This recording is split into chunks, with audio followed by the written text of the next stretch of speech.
Nais makontrol ng Department of Health ang patuloy na dumadaming mga nabubuntis sa murang edad. Kabilang yan sa pinag-uusapan sa National Conference of Family Planning. May ulat on the spot si Oscar Oida. Oscar? Yes, Rafi, dinaraos nga ngayon dito sa Pasig City ang 2024 National Conference on Family Planning sa pangunguna ng Department of Health. Dinaluhan ito ng aabot sa mahigit na 600 family planning advocates para pag-usapan dito ang mga paraan para masolusyonan ang mga suliranin patungkol sa family planning. Para kay DOH Secretary Ted Herbosa, ang pinaka-nakikita niyang problema ay ang tumataas umunong bilang ng childhood pregnancy sa bansa. Sa data ng DOH, nasa 59 per 100,000 ang bilang ng mga 15-year-old na nabubuntis sa bansa.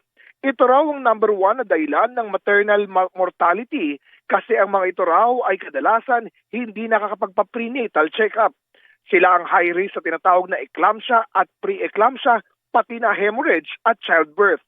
May kakabit din daw itong problema sa HIV pagkat may mga kaso daw ng HIV na itatala sa mga bata as young as 15 years old. Kung makokontrol daw ang child pregnancy, makokontrol din daw ang maternal mortality. Ilan daw sa mga nakikitang factor nerbosa sa pagtaas ng child pregnancy ay una, yung exposure ng mga bata sa internet. Yung internet daw ay may big influence sa sexual behavior ng ating mga teens.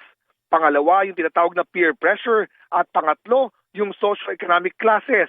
Sa lower economic class daw, ang gusto kasi kadalasan ay makapag-asawa ng maaga para makatakas sa poverty ng kanilang family.